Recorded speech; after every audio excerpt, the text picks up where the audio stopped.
તમે જોઈન્ટને પેનને ઇગ્નોર કરો, તમે એની જોડે કામ કરાવતા રહો, તો પછી તમારે પ્રોબ્લેમ્સ ધીમે ધીમે આગળ વધી શકે. પણ સાથે સાથે જો તમારે ચાલવામાં કે જોઈન્ટ યુઝ કરવામાં તકલીફ પડે તો ડેફિનેટલી તમારે ડૉક્ટર જોડે ચર્ચા કરી એના કંઈક ઇન્વેસ્ટિગેશન્સ કંઈક કરાવવા હોય એ કરાવી અને તમારે પછી આગળ વધવું જોઈએ. પણ જે મેં પહેલાં જેમ કીધું કે લગભગ 80% 70% લોકોને જોઈન્ટ પેન હોય તો એને ઓપરેશન જ કરવું પડે એવું જરૂરી હોતું નથી. બિલકુલ સર, ત્યારે સવાલ એ થઈ રહ્યો છે ઘૂંટણના દુખાવાની સમસ્યા જે વધારે પ્રમાણમાં જોવા મળતી હોય છે આજકાલ, ત્યારે શું દરેક પ્રકારના ઘૂંટણના દુખાવા માટે થઈને આર્થરાઇટિસ જ કારણભૂત છે? અને મહત્વપૂર્ણ રીતે શું વયોવૃદ્ધ વૃદ્ધ વ્યક્તિઓની અંદર જ આ સમસ્યા વધારે પ્રમાણમાં જોવા મળતી હોય છે? આર્થરાઇટિસ જનરલી બે પ્રકારની હોય છે. એક હોય છે ઓસ્ટિયોઆર્થરાઇટિસ અને બીજા હોય છે મેજર પ્રકાર રૂમેટોઇડ આર્થરાઇટિસ. ઓસ્ટિયોઆર્થરાઇટિસ એટલે ઘસારાનો વા. આપણા જોઈન્ટ વપરાશના લીધે ઘસાઈ જાય, મેલ અલાઇનમેન્ટ થાય કે તમારા કોઈક જૂના ફ્રેક્ચર છે એનાથી જે અલાઇનમેન્ટ બગડી ગયું એના કારણે જોઈન્ટ ઉપર પડતું લોડ બહુ વધી ગયું તો જોઈન્ટમાં કાર્ટિલેજનું ડેમેજ થાય અને આર્થરાઇટિસ ડેવલપ થાય. તો ઘસારા થાય એને ઓસ્ટિયોઆર્થરાઇટિસ કહીએ. બીજું જે હોય છે એ લગભગ 10% 5% જોવા જે મળે છે દેટ ઇઝ રૂમેટોઇડ આર્થરાઇટિસ, જેને સંધિવા કહીએ છીએ. સંધિવા એક ઓલ ટુગેધર ડિફરન્ટ એન્ટિટી છે. એ એક ઓટો ઇમ્યુન ડિઝીઝ છે. ઘણા બધા જોઈન્ટ્સને એફેક્ટ કરે છે. તમને ફેમિલિયલ હોય છે અને મલ્ટિપલ જોઈન્ટ્સ, સોજો, ડિફિકલ્ટ ટુ યુઝ, ડિફોર્મિટીઝ એમાં વધારે હોય છે. જ્યારે ઓસ્ટિયોઆર્થરાઇટિસ આપણી બોડીમાં મેઇનલી 3 જોઈન્ટમાં ઇફેક્ટ કરે છે. તમારા small fingers of hand, small joints of the hand, knees અને સ્પાઇન. એ કોઈક પેશન્ટમાં કોઈક જગ્યા વધારે હોય, કોઈકમાં કોઈક જગ્યા વધારે હોય. અમુક પેશન્ટ્સમાં 3 જગ્યા હોય છે. પણ ઘણા પેશન્ટોને એમ થાય છે કે ઓસ્ટિયોઆર્થરાઇટિસ છે, ઘણા જોઈન્ટ્સમાં ઇન્વોલ્વ થાય છે તો મને સંધિવા હોઈ શકે. સંધિવા માટે તમારા બ્લડ રિપોર્ટ્સ પોઝિટિવ આવવું જોઈએ, તમારા ફેમિલી હિસ્ટ્રી હોવી જોઈએ, તો જ આપણે કહી શકીએ કે સંધિવા છે. સંધિવાને આપણે ખાસા ટાઈમ સુધી મેડિસિન્સથી બી કંટ્રોલ કરી શકીએ. ઓસ્ટિયોઆર્થરાઇટિસ ધીમે ધીમે આગળ વધવાના જ છે. આ મેજર ડિફરન્સ છે આ બંને વચ્ચે. પ્લસ આજની લાઇફસ્ટાઇલના લીધે યંગ પેશન્ટ્સમાં બી ખાસા બધા જોવા મળે છે. અમે સર્જરીઝ જે કરીએ એમાં આઈ વુડ સે અરાઉન્ડ મારા યંગેસ્ટ પેશન્ટ ઓસ્ટિયોઆર્થરાઇટિસના વોઝ 34 યર્સ. બિલકુલ ચલાતું નથી, પથારીવશ થઈ ગયા છે, વજન વધી ગયું છે તો બિલકુલ ચલાવતા બંધ થઈ ગયા છે. તો એ બહુ જ કોમન છે. રૂમેટોઇડ આર્થરાઇટિસ પેશન્ટ્સ એ યંગર હોય છે. સંધિવાના પેશન્ટ્સ ખાસા બધા ઓછી એજમાં જોવા મળે, 20 યર્સ 25 યર્સ એમાંય જોવા મળે છે. પણ જરૂર હોય તો ની રિપ્લેસમેન્ટ કરવું પડે. બિલકુલ સર, ત્યારે ની રિપ્લેસમેન્ટ સર્જરી વિશે જ્યારે આપે જણાવ્યું છે, ની રિપ્લેસમેન્ટ સર્જરી શું છે તે વિશે જાણવા માંગીશું અને દર્દીને ક્યારે સલાહ આપવામાં આવતી હોય છે ની રિપ્લેસમેન્ટ સર્જરી વિશે? મેં જે પહેલાં કીધું કે દરેક પેશન્ટ જેને ઘૂંટણમાં દુખાવ છે એ રિપ્લેસમેન્ટ કરાવવું જોઈએ એવું નથી હોતું. અમુક પેશન્ટ્સને એવું થાય છે કે રિપ્લેસમેન્ટ એટલે બીજા કોઈકના જોઈન્ટ અમારામાં ફિટ કરી રહ્યા છીએ. It is not transplant. એને જે આપણે બીજા કોઈક પેશન્ટના આપણામાં લગાવીએ એને ટ્રાન્સપ્લાન્ટ કહીએ. તો it is not a transplant, it is a replacement surgery. એમાં બી આખા જોઈન્ટ નથી કાઢવામાં આવતું, ખાલી જે ડેમેજ પોર્શન છે કાર્ટિલેજના કે બોન્સના એને કાઢીએ છીએ અને એને મેટલ અને પ્લાસ્ટિક સાથે રિપ્લેસ કરી દઈએ છીએ. તો it is a retreading or resurfacing, it is not a replacement actually. બરાબર. તો એ દરેક પેશન્ટને જરૂર નથી હોતું. જે પેશન્ટમાં પેઇન કિલર્સ કામ નથી કરી રહી, પોતાનું કામ કરવામાં તકલીફ પડે છે, ઘરમાં બી નથી ચલાતું, 1.5 કિલોમીટર બહાર નથી ચલાતું, ચાલ બગડી ગઈ છે, સતત એમને બિકોઝ ઓફ પેઇન કે એક્ટિવિટી નથી કરી શકતા, ક્વોલિટી ઓફ લાઈફ પર અસર આવી રહ્યું છે. Personal life, family life, professional લાઈફમાં એમને એવું વિચાર કરવું પડે કે મારે ઘૂંટણનો દુખાવો છે તો હું કેવી રીતે કરી શકીશ. તો પછી એને દે મે બી અ કેસ ઓફ રિપ્લેસમેન્ટ. સાથે સાથે આપણે એક્સરે કરાવીએ, વેટ બેરિંગ એક્સરેઝમાં જો બોન ટુ બોન આર્થરાઇટિસ જેને કહીએ કે ભાઈ હાડકાં એકબીજાને અડે છે તો દેટ મીન્સ કે કાર્ટિલેજ ઇઝ ટોટલી લોસ્ટ. આ પેશન્ટમાં રિપ્લેસમેન્ટ કરાવવું જોઈએ. જી સર, ની રિપ્લેસમેન્ટ સર્જરી વિશે તો આપે જણાવ્યું, પરંતુ આપની પાસેથી એ જાણવા માંગીશું ની રિપ્લેસમેન્ટ સર્જરીની અંદર કયા પ્રકારની નવીન ટેકનોલોજીનો ઉપયોગ થતો હોય છે, કેવી ટેકનોલોજી અત્યારે ઉપલબ્ધ છે? નાઉઅડેઝ જે લેટેસ્ટ ટેકનોલોજી છે દેટ ઇઝ રોબોટિક ની રિપ્લેસમેન્ટ સર્જરી. એમાં we have very good robots available. But એવું લોકોને એમ થાય છે કે રોબો સર્જરી કરે છે ને સર્જન તો બહાર બેસીને ચા પીતા હોય છે. એવું નથી હોતું. It is basically a robotic assisted surgery. એટલે જે સર્જન જે બોન કટિંગનું કામ જે છે એ જાતે કરતા હતા that is done by a miller and sometimes with a saw. પણ એ વેરી હાઈ પ્રિસિઝન સાથે થાય છે. તો જે બોન કટ્સ આપણે કરીએ છીએ ઇમ્પ્લાન્ટને બેસાડવા માટે એ બહુ પ્રિસાઇઝ કરે છે. એટલે ઇમ્પ્લાન્ટની જે ફિટિંગ છે બહુ સરસ રીતે આવે, બહુ પ્રિસાઇઝ આવે. એનાથી ઇમ્પ્લાન્ટની લાઈફ વધે છે. સેકન્ડલી, અંદરની જે બોન કટિંગ જે કરવામાં આવે છે that is much lesser as compare to conventional surgery. ટિશ્યુઝની જે કટિંગ હોય એ બી ખાસી બધી ઓછી છે. તો that translate into practically zero pain અને very very fast recovery back to normal life. તો ઇન શોર્ટ, રોબોટિક સર્જરી કરવામાં જે બેનિફિટ છે ટુ ધ પેશન્ટ ઇઝ કે એની રિકવરી ફાસ્ટ થાય છે, પેન બહુ જ ઓછું થાય છે અને ઇમ્પ્લાન્ટની લાઈફ વધી જાય છે. સો ઇટ ઇઝ સોને પે સુહાગા with a robot. Doctor Saurabh, આપની પાસેથી રોબોટિક સર્જરી વિશે વિસ્તારથી જાણવા માંગીશું અને સાથે જ જાણવા માંગીશું કે રોબોટિક આસિસ્ટેડ સર્જરી જે છે તે મેન્યુઅલ ની રિપ્લેસમેન્ટ સર્જરીથી કઈ રીતે અલગ છે? યસ, સી મેન્યુઅલમાં શું થાય છે કે પ્લાનિંગ અમે પહેલાં ઓપરેશન પહેલાં ડેફિનેટલી પ્લાનિંગ તો કરીએ જ છીએ. પણ જે બોન કટ છે અમે જાતે એક વેરી પ્રિસિઝન 100 એનાથી કાપીએ છીએ. તો બોનની પ્રિપરેશન કરીને ઇમ્પ્લાન્ટ બેસાડવામાં આવે છે.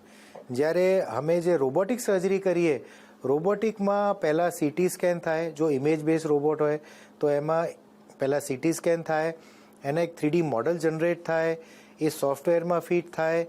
પછી સોફ્ટવેર આપણને ગાઈડન્સ આપે કે ઇમ્પ્લાન્ટની પ્લેસમેન્ટ કેવી રીતે થાય છે અને કટ્સ કેવા આવે છે એ અમારે ચેક કરવા પડે. અને પછી ઓન ટેબલ સર્જરી વખતે ઇમ્પ્લાન્ટ જ્યારે અમે ઘૂંટણને એક્સપોઝ કરીએ ત્યારે લગભગ 100 પોઈન્ટ સાથે અમારે મેચ કરાવવા પડે. એ 3D જે પોઈન્ટ છે એને મેચ કરાવવા પડે. એ 99.5% જો મેચ થાય તો જ પછી રોબોટ નેક્સ્ટ સ્ટેજમાં એને બોન્સને કટ કરે છે. So it is all about precision. જ્યારે બી થોડા 98 કે 97% મેચ થશે તો robot will not go forward.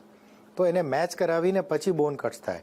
તો એને કહીએ કે સબ મિલીમીટર જેવી લેસ દેન અ મિલીમીટરની પ્રિસિઝન એમાં આવે છે. So believe me, the implant fitting is exemplary. તો એનાથી ઇમ્પ્લાન્ટની લાઈફે વધે છે અને એનાથી પેશન્ટને બી બહુ જ સારું લાગે છે as compare to conventional surgeries. આજે આપણે ટેકનોલોજીના જમાનામાં જીવી રહ્યા છીએ. 2G, 3G, 4G, 5G, 6G એવું ધીમે ટેકનોલોજી વધી જ રહી છે. So these are the advantages. I expect in future 5-10 years we will have artificial ઇન્ટેલિજન્સથી લેસ થયેલા રોબો આવશે. ત્યારે ખરેખર હું બહાર બેસીને ચા પીવીશ અને અંદર રોબોટ સર્જરી કરશે. જી સર, અત્યારે જ્યારે કોઈ દર્દી છે તેને ની રિપ્લેસમેન્ટ સર્જરી માટે થઈને સલાહ આપવામાં આવે છે ત્યારે સર્જરી પહેલા શું વિશેષ ધ્યાન રાખવાનું રહેતું હોય છે અને વજનને લઈને શું ધ્યાન રાખવાનું રહેતું હોય છે? એકચ્યુઅલી જ્યારે પેશન્ટ ચાલી નથી શકતા તો એનું વજન તો વધવાનું જ છે. ઓકે, સો આમાં ઘણા પેશન્ટોને એમ થાય છે કે અમે પહેલાં વજન ઘટાડીને સર્જરી કરાવવા આવીએ. એકચ્યુઅલી ઇન એક્સપિરિયન્સ હેન્ડ્સ વજન સાથે કોઈ પ્રોબ્લેમ નથી. મેક્સિમમ જે વેઇટવાળા પેશન્ટ છે I have done is about 143 kg. એના ની રિપ્લેસમેન્ટ પછી he is walking 10 kilometres daily અને 3 મહિનામાં જ એને 25 કિલો વજન ઉતારી દીધું.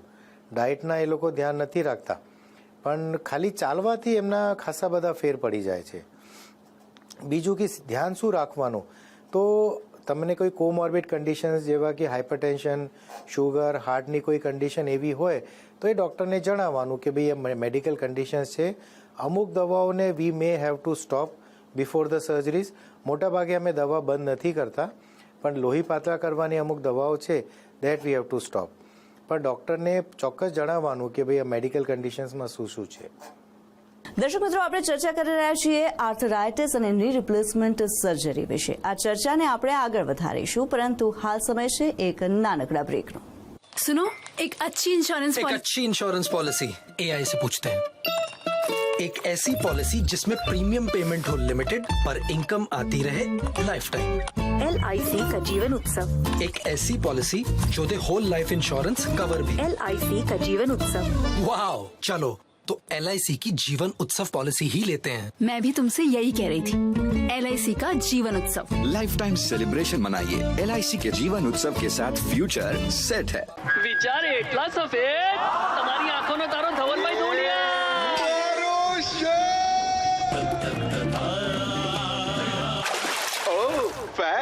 ગોદરેજ ફેબ લિક્વિડ કપડા રાખે સ્વચ્છ અને ચળકતા ચટણી સાથે તમારી ઇજ્જત પણ બચાવી. मैं नहीं, गोदरेज फैब लिक्विड 1 लीटर मात्र 99 रुपया में। अपनाएं आयुर्वेदिक रूप मंत्रा। इसमें है क्यूकम्बर के प्योर एक्सट्रैक्ट्स जो नेचुरली चेहरे को मॉइस्चराइज रखे ताकि पिंपल्स और डेड स्किन जैसी प्रॉब्लम से मिले रिलीफ। रूप मंत्रा आयुर्वेदिक फेस वॉश, ये कोई कॉस्मेटिक नहीं, आयुर्वेदिक औषधि है। Welcome back. આપણે ચર્ચા કરી રહ્યા છીએ આર્થરાઇટિસ અને ની રિપ્લેસમેન્ટ સર્જરી વિશે અને આપણી સાથે જોડાયા છે ડોક્ટર સૌરભ ગોયલ. તેમની સાથે આ ચર્ચાને આગળ વધારીએ. ડોક્ટર સૌરભ, અહીંયા સવાલ એ થઈ રહ્યો છે, કોઈ દર્દીને બંને પગની અંદર સમસ્યા છે અને તેને બંને પગમાં ની રિપ્લેસમેન્ટ સર્જરી માટે જ્યારે સલાહ આપવામાં આવતી હોય છે ત્યારે શું એક જ વારમાં બંને પગનું ઓપરેશન, બંને પગની સર્જરી શક્ય છે ખરી? Yes, definitely. આપણે હવે ની replacement is a major surgery, no doubt. એમાં કોઈ એવું નથી કે it's a minor surgery, but with modern technology, modern medical equipments, modern આપણે જે સગવડ છે હોસ્પિટલ્સમાં, ICU, ફિઝિશિયન્સ, એ બધાના લીધે એના જે બોડી પર પડતો strain we can reduce it to a very very great extent. તો કોઈ પેશન્ટ મેડિકલી ફિટ હોય, એમને હાર્ટની પમ્પિંગ બરોબર હોય, કિડનીઝ બગડેલા ના હોય, એક્સ્ટ્રીમ ઓબેસિટી ના હોય, તો we can safely do both the knees together. એમાં કોઈ જ પ્રોબ્લેમ નથી. જી સર. અને ની રિપ્લેસમેન્ટ સર્જરી કરવામાં આવે છે ત્યારબાદ દર્દીએ શું ધ્યાન રાખવું જરૂરી બની જાય છે? હા, એઝ આઈ ટોલ્ડ કે it is a major surgery. આપણે ગાડી બી નવી લઈએ તો રાઉઝ થવા માટે એના થોડાક ટાઈમ તો આપવા પડે. સિમિલરલી જોઈન્ટ રિપ્લેસમેન્ટ પછી પેશન્ટની એક્ટિવિટીઝ તો તરત શરૂ થઈ જાય છે. Walking, going to the toilet, સીડી ચડ ઉતર, એ બધું જ કરે છે. મોટાભાગે patients are very active and independent. જ્યારે ઘરે જાય છે ત્યારે બધા પોતાનું કામ જાતે જ કરતા હોય છે. પલોઠી વાળી શકે છે, ગમે એટલું વોક કરી શકે છે, સીડી ચડ ઉતર કરી શકે છે, લગ્નમાં ડાન્સ કરી શકે છે, જમીન પર બી બેસી શકે છે. But we always tell the patient કે ભાઈ જમીન પર બિનજરૂરી નહીં બેસવું જોઈએ, કારણ કે સ્ટ્રેન ખાલી ની પર નહીં, તમારા સ્પાઇન પર બી આવે છે અને હાથના ટેકા વગર ઊભા નથી થવાતું એટલે હાથ પર બી આવે છે. So it is always better કે ભાઈ તમે પલોઠી વાળીને ઉપર બેસો, તમે હાયર સરફેસ ઉપર, સીડી આપણે પલંગ પર, સોફા પર, ખુરશી પર તમે પલોઠી વાળો, પણ જમીન પર બિનજરૂરી નહીં બેસો. પણ યસ, કોઈ પ્રસંગ એવા છે કે જ્યાં બેસવું જરૂરી છે, you can definitely sit on the floor, there is no problem. Modern joints, જે હાઈફ્લેક્સ જોઇન્ટ્સ છે અને આપણે લિગામેન્ટ બેલેન્સિંગ સરસ રીતે કરી શકીએ છીએ, તો it is a very very rewarding surgery. એમાં કોઈ જ પ્રોબ્લેમ નથી. સર, અહીંયા એક વાત જરૂરથી પૂછવા માંગે છે કે ઘણા બધા લોકોને જ્યારે સર્જરી માટે થઈને સલાહ આપવામાં આવતી હોય છે, માન્યતા એવી હોય છે કે ની રિપ્લેસમેન્ટ સર્જરીની જે પ્રોસિજર છે તે રિસ્કી હોય છે. શું આ સત્ય છે? હા, એ definitely, as I told you કે it is a major surgery, પણ વિથ મોડર્ન ટેકનોલોજી, મેડિકલ આપણે બધા ઇક્વિપમેન્ટ્સ છે, ICU છે, ફિઝિશિયન્સ છે, તો એનું પ્રમાણ ખાસું બધું ઓછું છે.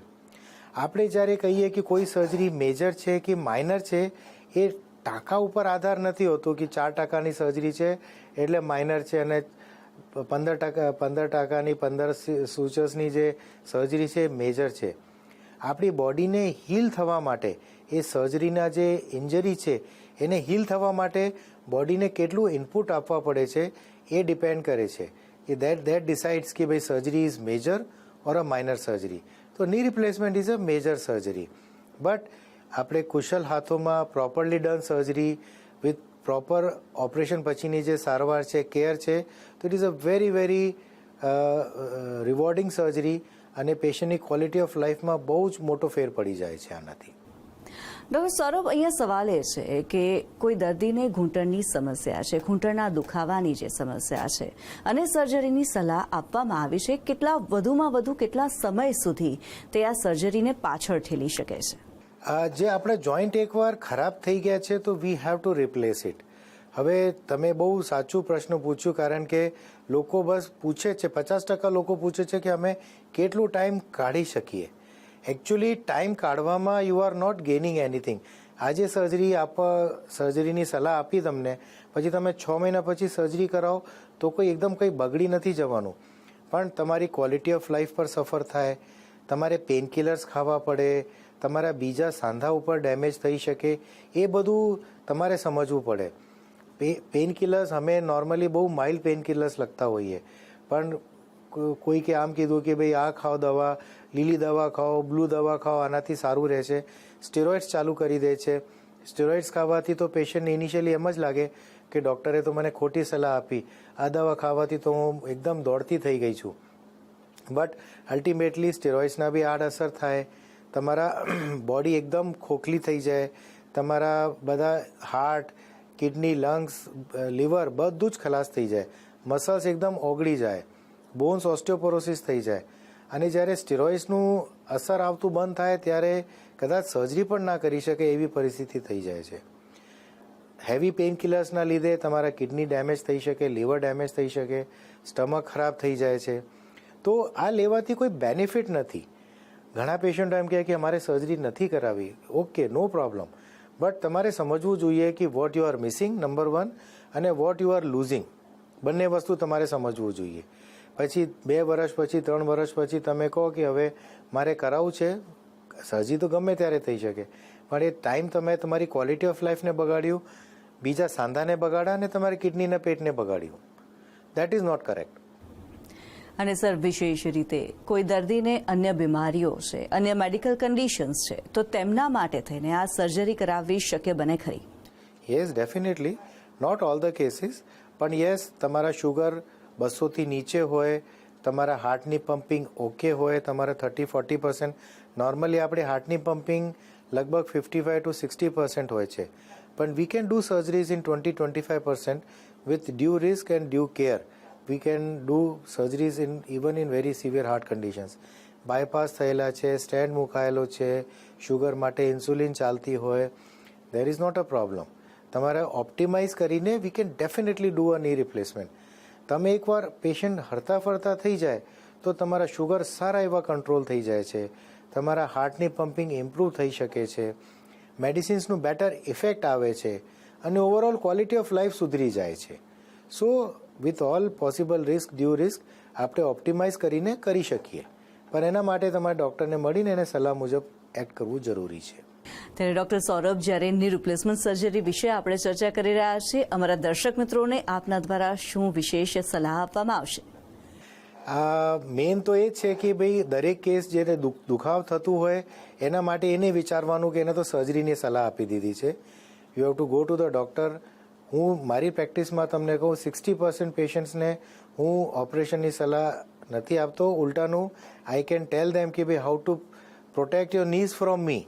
હું તમને સલાહ આપી શકું કે ભાઈ તમે આટલું કરો તો તમારા નીઝ સારા રહેશે, કે તમારે જોઈન્ટને જે ડેમેજ થાય છે એ ડેમેજની સ્પીડ આપણે ઘટાડી શકીએ. તો એ સલાહ ડેફિનેટલી હું આપી શકું છું, પણ જો ઓપરેશનની સલાહ છે તો એમાં you have to act quickly. Delay કરવાથી કોઈ ફાયદો નથી થતો.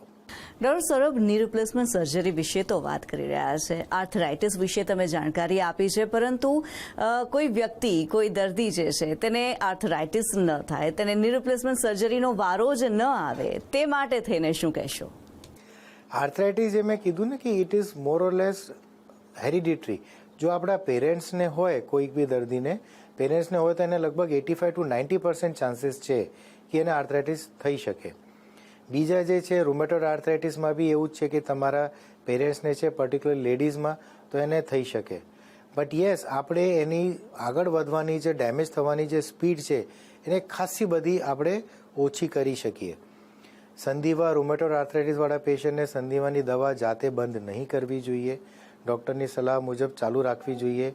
એન્ડ બિલીવ મી, આજથી 20 વર્ષ પહેલાં જે રૂમેટોઇડ આર્થરાઇટિસના પેશન્ટ આવતા હતા એના લગભગ 80-90% રૂમેટોઇડ આર્થરાઇટિસવાળા પેશન્ટને સર્જરી કરવી પડતી હતી, પણ વિથ મોડર્ન મેડિસિન્સ એ પ્રમાણ ખાસું બધું ઓછું થઈ ગયું છે.